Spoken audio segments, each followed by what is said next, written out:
할렐루야, 주님의 이름을 찬양합니다. 10월 15일 오늘도 생명의 삶을 사모하는 심령으로 나오신 모든 성도님들을 주님의 이름으로 환영하고 축복합니다. 이 시간도 말씀에 주의할 때 우리의 마음이 새로워지는 줄 믿습니다. 먼저 기도함으로 말씀 가운데 나아가도록 하겠습니다. 사랑하는 주님, 감사합니다. 하나님의 말씀을 오늘도 우리가 듣게 하시니 감사합니다.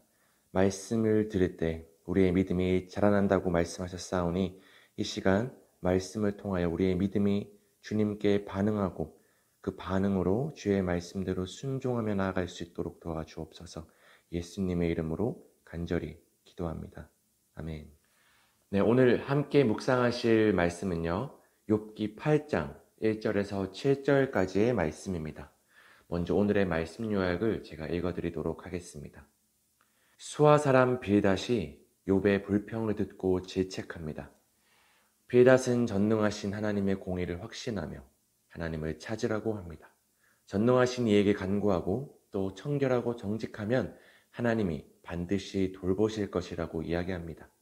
그렇게 할 때 시작은 미약하지만 나중은 심히 장대하게 될 것이라고 말합니다. 이어서 오늘의 본문 말씀 욥기 8장 1절에서 7절 말씀을 제가 읽어드리도록 하겠습니다. 수아 사람 빌닷이 대답하여 이르되 내가 어느 때까지 이런 말을 하겠으며 어느 때까지 내 입의 말이 거센 바람과 같겠는가. 하나님이 어찌 정의를 굳게 하시겠으며 전능하신 이가 어찌 공의를 굳게 하시겠는가. 내 자녀들이 주께 죄를 지었으므로 주께서 그들을 그 죄에 버려두셨나니 내가 만일 하나님을 찾으며 전능하신 이에게 간구하고 또 청결하고 정직하면 반드시 너를 돌보시고 내 의로운 처소를 평안하게 하실 것이라. 내 시작은 미약하였으나 내 나중은 심히 장대하리라. 아멘. 네, 욥의 고통스러운 상황 속에서 그의 새 친구 엘리바스, 빌닷, 소발이죠. 욥과 이 친구들과의 대화가 계속해서 진행되고 있습니다. 지난주부터 저희는 욥기 4장에 들어서며 친구들 중 엘리바스가 첫 타자로 자신의 생각과 주장을 욥에게 말하기 시작하였습니다.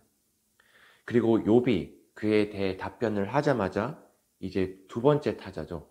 친구 빌닷이 욥에게 자신의 생각을 말하기 시작하는데요. 빌닷은 앞서 이 욥의 대답을 듣고 나서 욥의 말이 굉장히 도전적이고 반항적이라고 규정합니다. 왜냐하면 빌닷은 자신이 알고 있는 이 전통 신학에 의하면 하나님은 정의롭고 공의로우신 분이시기에 하나님은 반드시 인간이 행동한 그대로 심판하시기 때문이라는 그러한 믿음이 있었기 때문입니다. 이는 3절을 보시면 아실 수 있는데요. 하나님이 어찌 정의를 굽게 하시겠으며 전능하신 이가 어찌 공의를 굽게 하시겠느냐. 네, 다음으로 4절을 또한 함께 보실까요? 내 자녀들이 주께 죄를 지었으므로 주께서 그들을 그 죄에 버려두셨나니. 아멘. 빌닷은 욥의 자녀들까지 예시로 들면서 자신의 주장을 확고하게 하는데요. 욥의 자녀들 역시 하나님이 이유 없이 심판하신 것이 아니라 그들의 죄 때문에 심판하셨다고 주장하고 있는 것입니다. 그런데 성도님들, 과연 빌닷이 욥의 자녀들의 행위와 삶의 태도를 알고서 이렇게 이야기한 것일까요? 결국 빌닷은 자녀를 잃은 슬픔 속에 있는 욥을 향해서 거침없이 참담한 말을 내뱉으면서 그의 자녀들이 죽은 것은 그들이 지은 죄의 결과이니 욥, 너는 하나님께 이의를 제기할 권리가 전혀 없어 라고 이야기하고 있는 것입니다. 지금 계속해서 보시면 빌닷은 그저 인과 율의 원리에 따라서 하나님이 세상을 운행하신다고 확신하고 있는 것처럼 보입니다. 즉, 그저 결과만을 가지고 원인을 추론할 뿐 그 과정 가운데 무슨 일이 있었는지는 전혀 관심이 없는 것입니다. 그러면서 최종적으로 빌닷은 욥을 바라보면서 욥, 너는 그래도 아직 살아있으니 회복할 기회가 있어 라고 독려하면서 그가 자신의 죄를 인정하고 하나님께 용서를 구하며 나아가도록 회개를 독려하고 있습니다. 오늘 본문 말씀 5절, 6절인데요. 내가 만일 하나님을 찾으며 전능하신 이에게 간구하고 또 청결하고 정직하면 반드시 너를 돌보시고 내 의로운 처소를 평안하게 하실 것이라. 아멘. 그러면서 저희가 잘 알고 있는 너무나도 유명한 구절이 나오죠. 7절인데요. 내 시작은 미약하였으나 내 나중은 심히 창대하리라. 아멘. 지금 욥은 미약하지만 하나님 앞에 죄를 인정하고 회개할 때 나중에는 하나님이 반드시 그에게 복을 주셔서 번창하게 될 거야 라고 말하고 있는 것입니다. 지금 욥은 미약하지만 하나님 앞에 죄를 인정하고 회개해야지만 나중에는 하나님이 반드시 복을 주셔서 번창하게 될 거야 라고 욥에게 말하는 것입니다. 물론 구약시대의 관점에서 봤을 때 이 말 자체가 틀린 것은 아닙니다. 그러나 저희가 오늘 함께 집중하고 싶은 것은 바로 이러한 말을 하는 빌닷의 이 마음과 태도입니다. 오늘 빌닷의 말 속에서 우리는 그가 욥을 사랑하는 마음에서 혹은 욥에게 진심 어린 조언으로 다가가는 것이 아니라 꾸짖는 어투로 욥을 정죄하고 있는 그의 모습을 볼 수 있습니다.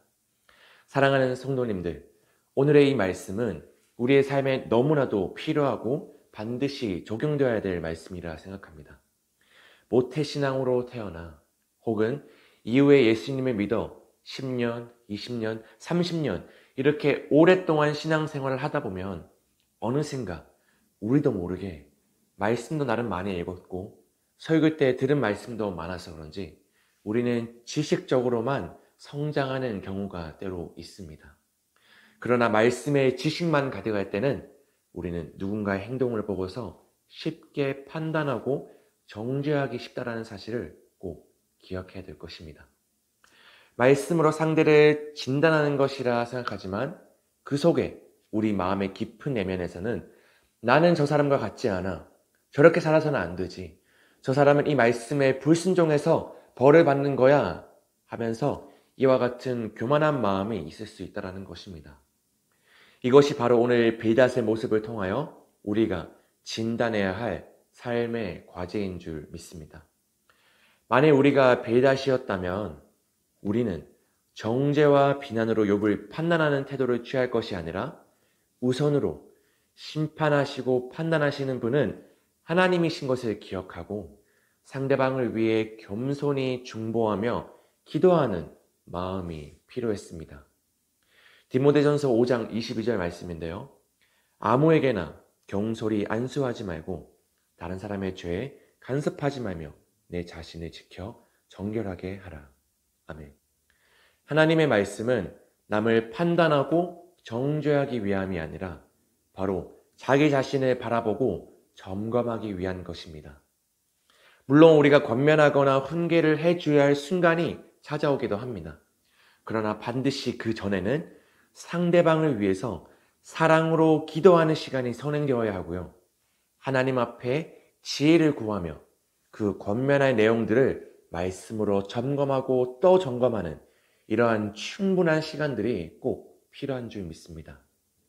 오늘의 이 말씀을 절대로 흘려보내지 마시고 더불어 하나님은 불의를 정죄하기보다 용서의 은혜를 베푸신다는 사실을 기억함으로써 우리가 먼저 은혜 받은 자로서 다른 사람들을 정죄하는 것이 아니라 하나님의 은혜로 먼저 품어주고 사랑해 줄 수 있는 자들이 되기를 간절히 소망합니다.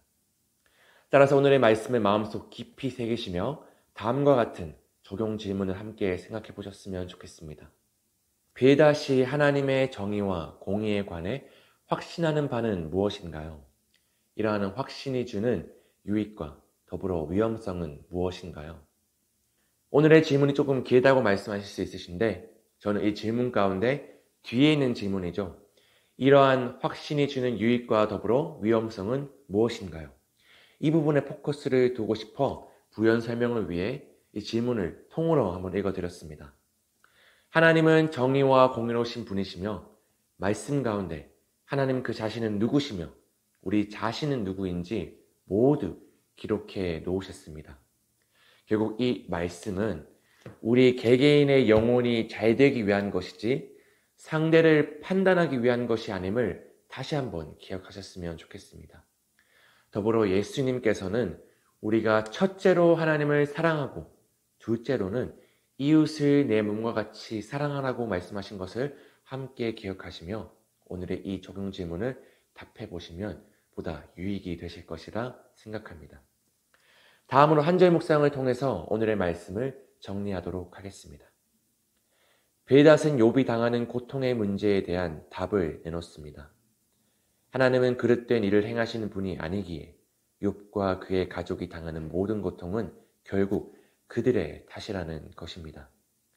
빌닷의 말은 옳은 말처럼 들립니다.